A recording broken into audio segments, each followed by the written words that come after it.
That's what I'm trying to do. So we got Dacky and Jess coming up, and as I mentioned before, Jess is a Marth player, and they are very, very capable. I had not heard of them before this event, and we got them in the top 8, so that is a big deal. Yes, and this is a matchup that I think is the pinnacle, again, not a pun, I wanted to use that word before I said it, of the game, and the reason I love the meta right now with Zane versus Mango being at the top is that I think Marth versus Spaceys is such a cool matchup, and it challenges both characters, and they're both very different characters, so you get to see the range of melee, right? So I'm very happy to see Jess here playing as Dacky. Dacky, an amazing Spacey, and Jess obviously amazing themselves for getting to this point with Marth, and it's the only Marth I've seen so far, to be honest, as I've been looking through the bracket. And we have a very, very Fox-heavy bracket, so just having that kind of diversity is so important. If you're a Marth player at home, you don't want to see, a Fox Ditto finals necessarily. I don't. I'm tired of that. Yeah, absolutely. So there was a time where this game where Jess was down, only had 5% on Dacky, and just like that, it's back to even. Yes. Okay, let's see if Jess can close this out. Ooh, gets clipped by the gets shine the there. shine on that short hop. Nice tipper. Ooh, doesn't commit to the high recovery from Dacky.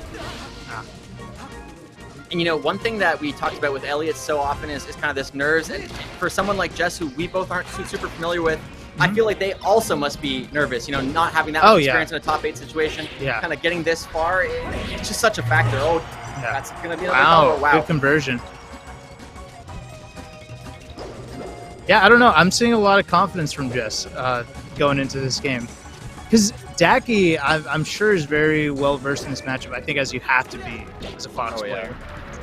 And Jess is doing just fine. Yeah, and kind of showing a lot of comeback potential too. I feel if I was Jess, I wouldn't look at the stock count and think, oh, I can't do this, because every time they've gotten an opening, they take it very, very far. And good TI. Yeah, as a Marth, you should never feel like you can't do this against Spacey. Definitely. The stocks could be erased so fast. I like that up B to hit the mistack.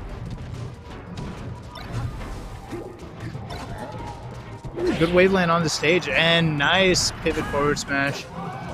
Or was that a wave dash? I don't know. But I believe it was just a wave dash, but definitely pivots are in Jess's arsenal, and I could be mistaken easily. But either way, I agree. That wave land, mixing up the recovery, Marth's recovery not as good, but Fox can have a tricky time edge guarding it if he's not really on his game. Okay, playing careful here. Oh, good weight on the sidestep. Doesn't capitalize though. This is big. Goes for the forward throw rather than a up throw, I guess, or up throw just because they might be a stylistic choice. Getting some good damage here. They get the forward smash and didn't chase on the platform. That might cost Jess here. Oh, down air. That's it. No hesitation. Just straight for it. No forward air. None of this DI shenanigans. Just straight for the down air. I think that's what's made Jess get to this top 8 in the first place. Is the punish game is actually so on point. The efficiency. So now I would go so far as to call this an upset if Jess ends up taking out Dacky. Yeah. Dacky making a name for himself over the last year, being the shining star from the Pacific Northwest. So this would, qualifying for some SCL events. So this would be huge if Jess manages to pull this off.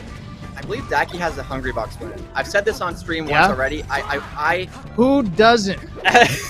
Yeah. That's what we don't call it the H-Box number, okay? Because that just wouldn't work anymore. Actually, that's how Quiggles had a number 3, because Quiggles had beaten Dawson, and Dawson beat Hungry Box, and then Hungry Box beat Armada, so... I believe there was a tweet. Hungry Box fucking up the Armada number for a lot of people, too. I think someone tweeted that. During quarantine, people were like, the Armada number is just chaotic right now. Yeah, H-Box, you gotta get it together, man.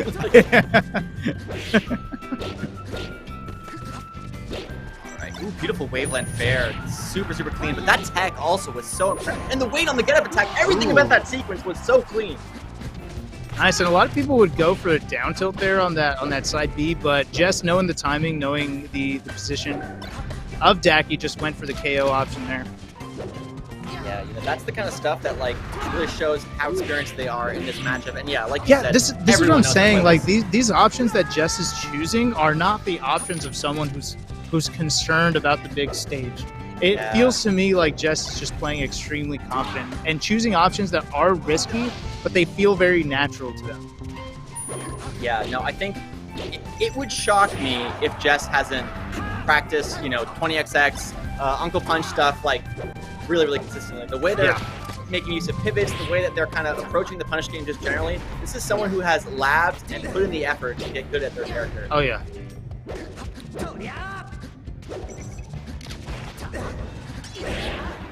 Like the neutral B.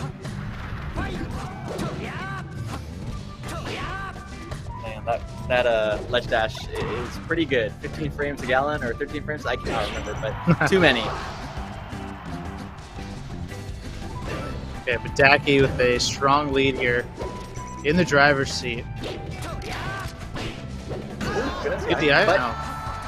I think that's actually such a important thing if you're going to be a top level player is when you go for something and it doesn't work out, you always got to have that backup plan. And Dacky Jess gets the SCI and then Dacky's like, that's okay, I got enough smash kill anyway. Yeah. And, not dropping it, keeping it close. We're at 1-1 a piece. It's a good set so far.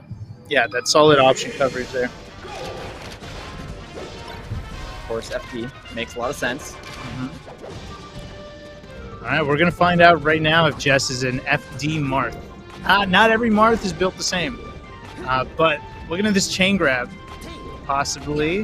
Yeah, I think I'm calling it. Yeah, Jess if is you an can FD pivot Marth. well, you are an FD Marth. I already know Like, Jess is an FD Marth for sure. Yeah, absolutely. I think any punish heavy Marth is already going to lean to that a bit more. And then if you're like really comfortable with the pivots, that just gives you so much mileage in FD.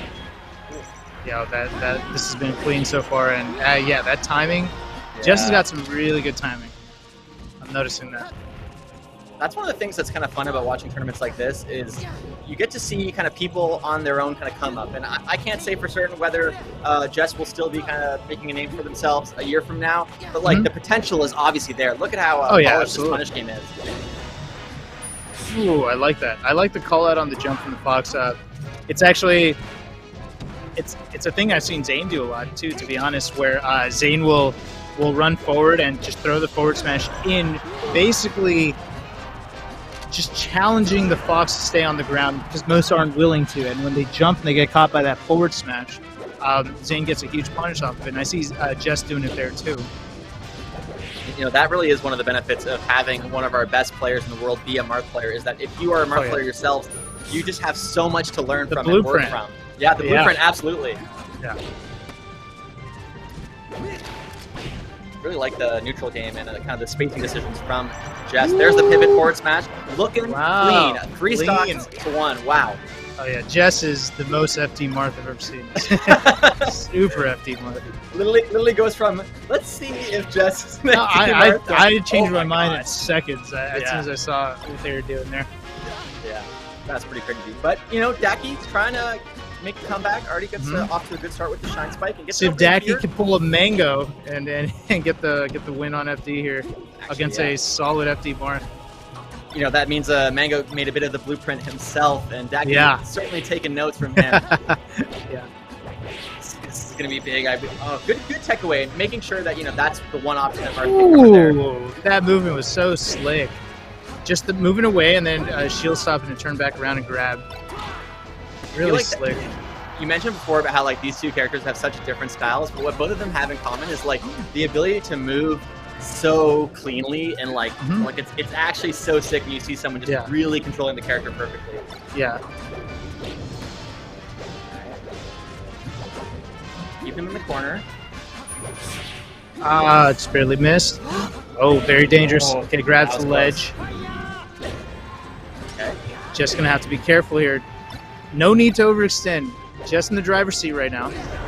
Nice. And that was a risky play too, but it ends up working out. That's why I'm saying I feel like Jess is not nervous in the slightest here. That forward smash raw and neutral, it was just a hard read. You know what I mean? It might be based on data and information that Jess has gathered throughout the game, But the fact that they're doing it in that kind of situation is crazy to me. That spells confidence, like experience in this kind of stage, you know? Oh no, for sure. I am kind of a bit curious about the. Oh, I pointed this out yesterday when Jess was on stage. The Pepsi jacket with the Pepsi water bottle is consistent both times. So obviously a little bit of personal style too, kind of fun to see. But off to another great start with this punish game.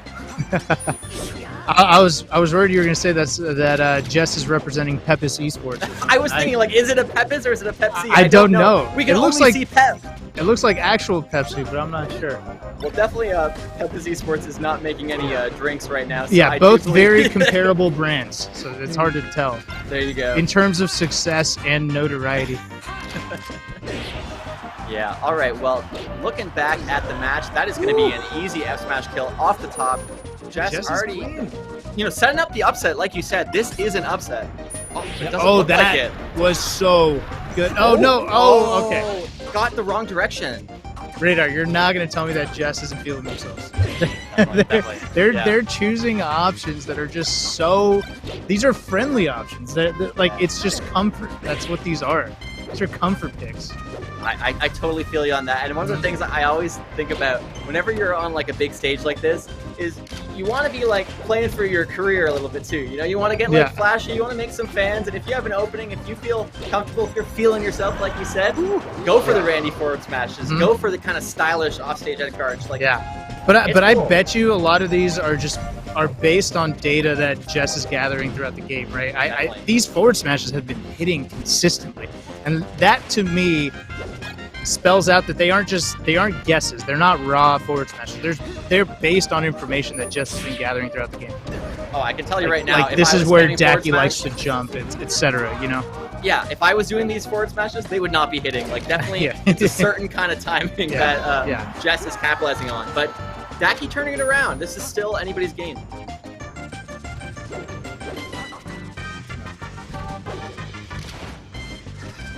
Go ahead. I was gonna say at this percent, like kind of openings are tricky, especially with people being able to leverage crouch cancel. But once you get a grab on either side, that is so much of the kind of opening. Though Fox can use things like lasers and stuff to kind of break that CC advantage. Yes. Fox, one of the best projectiles in the game, forcing you to approach and not just be able to get away with taking advantage of that crouch cancel percent. I love these F smashes off of the up throw. Like they just always feel like really, really carefully timed. It's kind of a simple thing, but it's getting them a lot of mileage. Barely living there. And Dacky dropping with the shine. We've seen that a few times in this set. Stay composed in this kind of corner situation. Marth can get it reversaled if you get the shine. Obviously, you can fast fall to the ledge and make it more difficult, but there's still always that potential to just kind of lose the momentum that you've been gaining in the set so far. Dacky becoming aware of these forward smashes that Jess has been using, kind of taking advantage of them and getting a little more defensive and playing around them. Absolutely, and does leverage the positional advantage that kind of Marth can really, really take advantage of. You know, his sword so big, controls the corner so well. But 102, this is rough. Any solid hit will end things for Jess. Ooh, that run up. Yeah, you see Dacky definitely employing the shield a lot more, knowing that Jess has been relying on a lot of these reads and forward smashes in neutral, and you mess one of those up, you take a big punish, and now Jess is going to have to hit Dacky with the next layer, right? The Yomi layer, where now you're aware that they're getting defensive, so you need to start mixing in the grabs, in my opinion, at this point. Or possibly just a little more hesitation and just seeing how comfortable Dacky is just staying defensive. Oh, that SD right off rip on game 5. That's tough. And that was the first moment we kind of saw Jess like be a little bit more emotional, you know, kind of with the physical head shake, not looking happy about that. That is huge. You don't want that on game 5, stock 1. For sure. But if Jess can keep it together at this early percentage, it's not going to be the biggest deal, but it's got to happen soon. You're crossing into the up air range, and now you're at KO percentage, and that's where it gets really bad. And you can see Jess even shaking their head in the middle of these stocks sometimes. And yeah, in spite of that, that was a very, very solid tech chase. Not easy to do off the down throw. Yeah. Consistently. A little mix of maybe reads or reactions, but but you need the kill. But you need the kill. All this damage is fine, but you're stock down. Yeah, and maybe about to be 2 stocks down if Dacky gets this edge guard, which he does. Got to dig deep if you're Jess right here. You can tell they are kind of trying their best to stay composed and not let the nerves get to them. And I feel like it is, man. Look, another head shake. Yeah, this is where Dacky with probably a little more of the top 8 and high level experience would start to shine. And look at these shields, right? Dacky is sensing it. He's recognizing where Jess's strengths lie. He's playing defensive. He's forcing you to come up with some other option. And that's all fine and dandy at any other point, but can you come up with these options on a Game 5 situation on a top 8 stage? Dacky is betting no.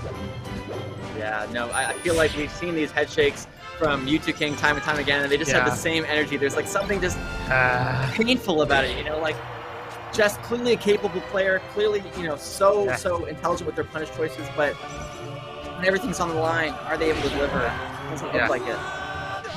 Oh my gosh! No, you can't do that. You can't do that. But it was rough. It was a rough comeback, but I feel as though you got to fight it out. But I think at that point already, Jess wasn't happy with the way that they were performing, and decided to call it there and just regroup maybe for another tournament in the future. But yeah, good job to Dacky. I liked how Dacky just started recognizing where he was getting caught. He kind of kept it together, started challenging it. I think that's the most important thing that a lot of players need to understand is whatever's beating you, you got to present a challenge and force your opponent to come up with different ways to beat you, right? You got to understand that most players are very comfortable in how they play the game. And the way you beat them is not by outplaying them, but by challenging them on what they're comfortable with, forcing them to do something new that they just haven't practiced or they're just not that familiar with.